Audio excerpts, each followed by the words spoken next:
बिस्मिल्लाहिर्रहमानिर्रहीम। अस्सलाम वालेकुम फ्रेंड्स, मैं हूं ज़ेब और आप देख रहे हैं traveller 777। Welcome to our YouTube channel.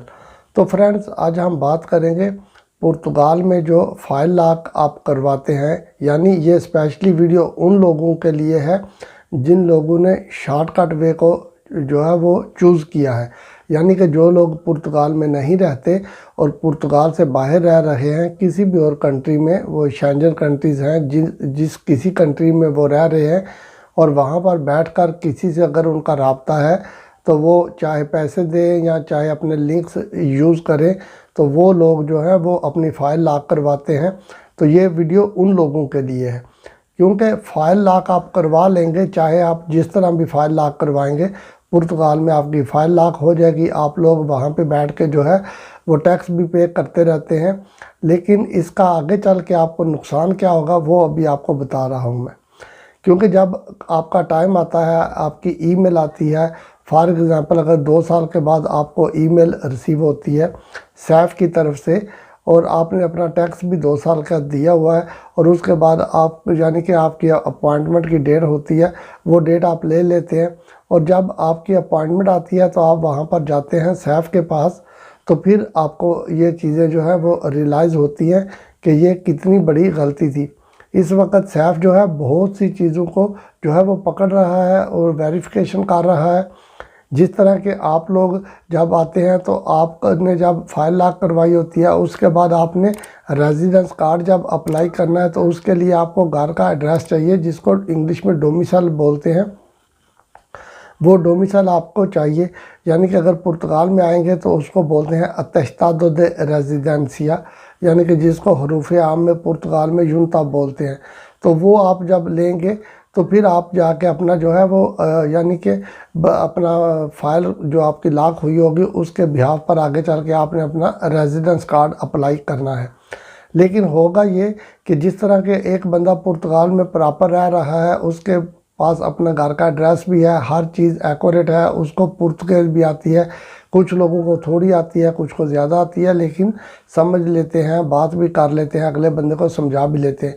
लेकिन जब कोई बंदा पुर्तगाल में अगर रह ही नहीं रहा, तो जब वो पुर्तगाल में आएगा रेजिडेंस कार्ड अप्लाई करने के लिए, तो फिर जब वो उसको अटेस्टादो दे रेजिडेंसिया यानी कि जो घर का एड्रेस है वो अगर आपने लेना है, तो फिर वो बंदे क्या करते हैं, वो किसी और बंदे के पीछे भागते हैं। यानी कि खुद तो उनका ताल्लुक़ होता नहीं है, ना ही उनके पास घर होता है। तो जो कोई बंदा उनको एड्रेस देता है, अब इन लोगों को ये पता नहीं है कि वो एक घर के ऊपर कितने ज़्यादा लोगों को जो है वो एड्रेस दिए होते हैं। यानी कि वो अटेस्टादो दे रेजिडेंसिया यानी कि जो मैंने बोला यूनता जिसको बोलते हैं, हालांकि यूनता है नहीं लफ्ज़, लेकिन लोगों ने इसको यूनता बना दिया है। तो यूनता बेसिकली होता है कि वहाँ पे जो टाउन हॉल है, लोकल ऑफिसेज होते हैं, जहाँ पे जाके आपने डोमिसाइल यानी अटेस्टादो दे रेजिडेंसिया बनवाना होता है, उसका नाम है यूनता दे फ्रैक्सिया। तो इसलिए लोग इसको यूनता बोलते हैं। तो लोग जब कोई बंदा आएगा यानी पुर्तगाल से बाहर से आएगा, तो पुर्तगाल में आके जब वो कोई बंदा अपना यूनता बनवाएगा, फिर जाके वो जमा करवाएगा। लेकिन उस बंदे को ये आइडिया ही नहीं है कि वो एक घर पे, यानी कि हो सकता है जिस बंदे को इन्होंने चाहे तो किसी को कुछ दिया है या किसी से रिक्वेस्ट की है, तो वो उस बंदे ने एक ही घर के ऊपर चाहे तो 50 लोगों को बनवा के दिया हो यूनता, और चाहे 100 लोगों को। तो इसका इनको नुकसान आगे चल के होगा। अगर सैफ आजकल कंट्रोल कर रही है, ये बात बिल्कुल सही है। पहले वो इन चीज़ों को जो है इग्नोर कर देते थे, इतना नहीं देखते थे, लेकिन अब यह है कि सैफ इन चीज़ों को देख रही हैं। और वो बंदा जो आगे चल के यानी रेजिडेंस कार्ड अप्लाई करेगा, तो उसका अगर यूनता ही सही नहीं होगा, तो फिर क्या होगा कि लोगों के यानी फिंगर्स ही नहीं होते। लोगों की फ़ाइल जो है लॉक तो रहती है, लेकिन यह कि वो सिस्टम उनका स्टॉप हो जाता है। तो फिर इसका नुकसान क्या होगा, फिर आप दोबारा से यानी कि जो वकील हजरात हैं उनके पीछे भागेंगे, उनको पैसे देंगे, और उनके पीछे जाके आप टाइम भी ख़राब करेंगे, पैसे भी देंगे। तो उससे बेहतर है मेरे भाई, आप किसी भी कंट्री में बैठ के पैसे अच्छे कमा लेंगे, कमाते भी हैं, लेकिन थोड़ा सा टाइम एटलीस्ट आप पुर्तगाल में रहें। पुर्तगाल में अगर आप थोड़ा टाइम रहेंगे, यानी कि जितना आपको रेजिडेंस कार्ड मिलता है, उसके बाद आप जो है पासपोर्ट जब ले लें, जब पासपोर्ट ले लेंगे पुर्तगाल का, तो फिर आप लीगली किसी भी कंट्री में जाके मूव होके वहाँ पर सेटल डाउन हो जाएं परमानेंटली अगर आप चाहते हैं, और फिर आप जो है वहाँ पर जो आप अपना बिजनेस करें, काम करें, पैसे कमाएं। लेकिन ये है कि दूसरे कंट्री अगर रेजिडेंस कार्ड नहीं देते या डॉक्यूमेंटेशन इतना इजी नहीं है, तो इसलिए लोग पुर्तगाल में आते हैं। पुर्तगाल की गवर्नमेंट भी बड़ी अच्छी है, फॉरेनर्स को सपोर्ट भी करती है। यहाँ की जो मिनिस्ट्री है, सैफ है, इमिग्रेशन वाले हैं, पुलिस है, सब अच्छे हैं। तो ये लोग जो है फॉरेनर्स का बहुत ख्याल रखते हैं। तो इसलिए आप ऐसे कंट्री में आके रहें जहाँ पर आप लोगों की रिस्पेक्ट भी है।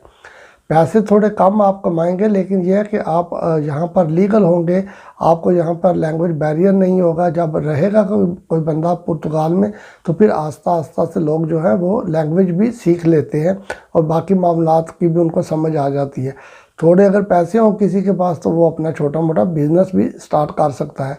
तो ये वीडियो सिर्फ इसीलिए बनाई है कि एटलीस्ट आप दोस्त जो हैं ज़रा सोचें।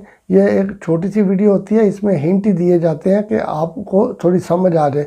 आप लोग थोड़ा सोच लें, बजाय ये कि आगे चल के नुकसान आपका हो। उससे बेहतर है कि नुकसान होने से पहले आप जो है अपने आप को संभाल लें। तो फ्रेंड्स, अगर आपको वीडियो अच्छी लगे तो चैनल को सब्सक्राइब कीजिएगा, वीडियो को लाइक और शेयर कीजिएगा। अपना बहुत सा ख्याल रखिएगा। फिर मिलेंगे किसी नई वीडियो में किसी नई अपडेट के साथ। तब तक टेक केयर। अल्लाह हाफिज़।